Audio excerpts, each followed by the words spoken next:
வணக்கம் நண்பர்களே. இப்போ நான் எங்கே நிற்கிறேன்டா, முப்பியங்கட்டு வலதுகரை. இதுதான் நாங்கள் பிறந்து வளர்ந்த இடங்கள். அதாவது நான் இந்த பிறந்து வளர்ந்த இடத்துல மறுபடியும் வந்து நின்ற ஒரு காலநிலை பிரதேசத்தை உங்களுக்கு காண்பிக்கின்றேன். இப்போ பாருங்கள் இருக்கா, இங்கே பாருங்கள் பின்னாடி பாலடைஞ்ச வீடுகள். இப்போ இதில் வந்து குடியிருக்கிறது இல்லை ஒரு தரம், எல்லாம் பாலடைஞ்சு போய் கிடக்கு. தென்னை மரங்களும் மாந்தோப்புகளும் அப்படியுமா காட்சி அடிக்குது. இங்கால வந்து வயல்வெளிகள், இங்கே வந்து வயல்வெளிகள் தான். இங்கால இந்த இடத்துல தான் நாங்கள் பிறந்து வளர்ந்து பள்ளிக்கூடம் போய் படித்து வளர்ந்த இடம். இந்த இடத்த தான் இன்றைக்கு நாங்கள் காணொலி மூலம் பதிவு செய்ய போகிறோம். அப்படியே வாங்க காணொலிக்குள்ளே போகலாம். பார்த்திங்கன்னா பாருங்கள், இந்த வாய்க்கால் வழியே தான் தண்ணி போய் அந்த வயலுக்கு போய்கொண்டிருக்கு.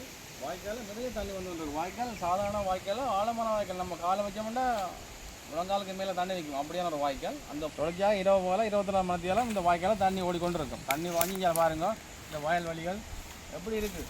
வயல்வெளி இந்த அமைப்பு எப்படி இருக்குது, ஒரு சந்தோஷமாக இருக்குது. அதாவது இயற்கையாக ஒன்றிய ஒரு வயல் பிரதேசம் என்று தான் சொல்லலாம். இப்போ தான் இது விளைச்சி பயிர் கட்டத்தில் இருக்குது. இப்போ பார்த்தீங்கன்னா நாங்கள் வயலுக்கு பின்பக்கம், வயலுக்கு அடுத்த சைடுக்கு போகிறோம். அங்கால பார்த்தீங்கன்னா ஒரு பெரிய ஒரு ஆரண்டு ஓடிக்கொண்டிருக்கு. இப்போ நான் அதை காட்ட தான் உங்களுக்கு போய்கொண்டிருக்கிறேன். ஒரு 100 மீட்டர் போனால் அந்த ஆற்றுக்கு நாங்கள் போயிடுவோம். இந்த இடமெல்லாம் நாங்கள் பிறந்து வளர்ந்து ஓடியாடி விளையாடி பெரிய இடங்கள் இல்லைல்ல அதே மாதிரி இந்த இடத்துல நாங்கள் இருந்த நாங்கள். இப்போ அந்த இடம் தான் உங்களுக்கு நான் காட்டுறேன். இப்போ நாங்கள் இந்த காணியில் அதாவது ஆறு ஒரு இடத்துக்கு போகிறோம். அந்த ஆற்றை இப்போ பார்த்தீங்கன்னா நாங்கள் அந்த காணியின் பின்பகுதி அந்த ஆற்றுக்கு வந்துட்டோம். இதுதான் ஆறு. இப்போ இந்த பார்த்தீங்கன்னா பாருங்கள், இப்படி ஆறு எவ்வளோ தூரம் போகுது பாருங்கள். இதெல்லாம் முதல் பெரிய ஆறாக இருந்தது. இப்போ காலப்போக்கில் காணிகள் எல்லாம் கொஞ்சம் கொஞ்சமாக மண்ணுகள் எல்லாம் போட்டு தான் கொஞ்சம் ஆற்று சின்னதாகிட்டாங்க. அதனால இப்போ சின்ன ஆறு மாதிரி உங்களுக்கு தெரியுது. இப்போ இந்த தென்னை மரம் பின்னாடி பாருங்க, தென்னை மரம் இருக்குது. இந்த தென்னை மரங்கள்லாம் நான் நட்ட தென்னை மரங்கள். அது மாதிரி அந்த சைடில் உள்ள மரங்கள், தென்னை மரங்கள், பிளா மரங்கள் எல்லாமே இதெல்லாம் நாங்கள் சின்னது நாங்கள் நட்டது தான். இப்போ அதெல்லாம் பாருங்கள் வளர்ந்து இவ்வளோ பெருசாக காட்சி அளிக்கின்றது. இப்போ பார்த்தீங்கன்னா நாங்கள் சின்னல இருந்த வீட்டை உங்களுக்கு காட்டுறோம். இதுதான் இந்த வீடு. இந்த வீடுகள்லாம் இப்போ பாலடைஞ்சு வந்து எல்லாம் உடைஞ்சு கொண்டு முதல்ல இருந்த மாதிரி இல்லை. எல்லாமே கல்லறையும் கொண்டு போய் காற்றுக்கும் உடைஞ்சி அப்படி அலைவடைஞ்ச நிலை இருக்குது. இப்படியான ஒரு வீட்டில் இந்த வீடு முதல்ல எப்படி இருந்திருக்குமோ அந்த வீட்டில் நாங்கள் வாழ்ந்துனாங்க. இப்போ இந்த வீடு நிலைக்கு வந்துட்டு இப்போ யாருமே குடியிருக்க இல்லை தானே. இப்போ பார்த்தீங்கன்னா இது வந்து அங்காந்த வயல் தான்.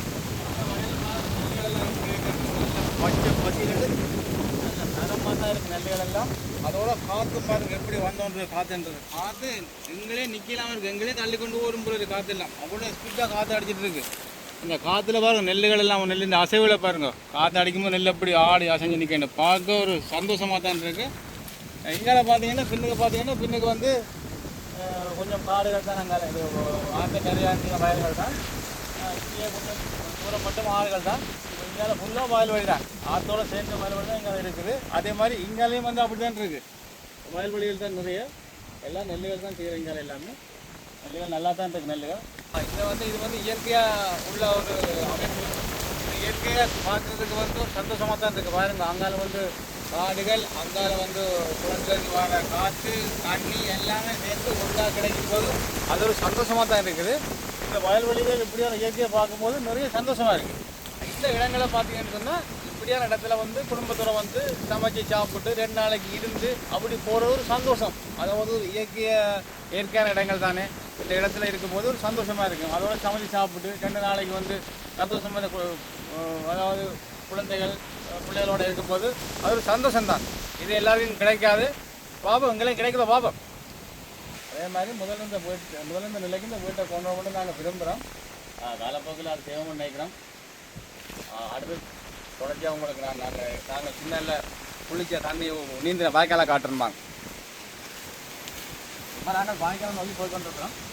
நாங்கள் சின்ன எப்படி நீந்தி விளையாடி குளிக்கவோ அந்த வாய்க்காலம் உங்களுக்கு காட்டுறேன்.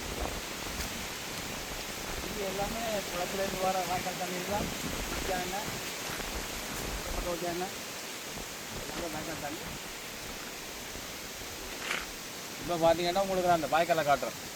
இந்த வாய்க்காலில் தான் நாங்கள் முதல்ல சின்ன வாய்க்காலாக இருக்கும்போது ஒழிச்சு உடுப்புகளை துவச்சி நீந்தி விளையாடி நீண்ட பழகின வாய்க்கால்னா இந்த வாய்க்கால் தான் முதல் பெருசாக இருந்தது வாய்க்கால் நல்ல அகலமாக. இப்போ வந்து வாய்க்காலை வந்து கன்வெர்ட் பண்ணி சின்னதாக கொண்டு வந்துட்டாங்க. ஏன்னா தண்ணி சேதாரம் போகக்கூடாதுன்றதுக்காக. இதே இந்த வாய்க்கால் தான் இப்போ ஃபுல்லாக இந்த ஏரியாக்குள்ளே இருக்குது. இப்போ பார்த்தீங்கன்னா நாங்கள் இந்த இடத்துல தான் பிறந்து 30 வருஷம் நான் இதில் வாழ்ந்தேன். நான் அந்த ஊரின் அழகையும் இப்போ அந்த ஊரில் அந்த ஊர் எப்படி இருக்குன்ற அந்த இயற்கையான காட்சியை உங்களுக்கு காட்டியிருக்கேன். இத்துடன் இந்த காலையில் முடித்துக் கொள்கின்றேன்.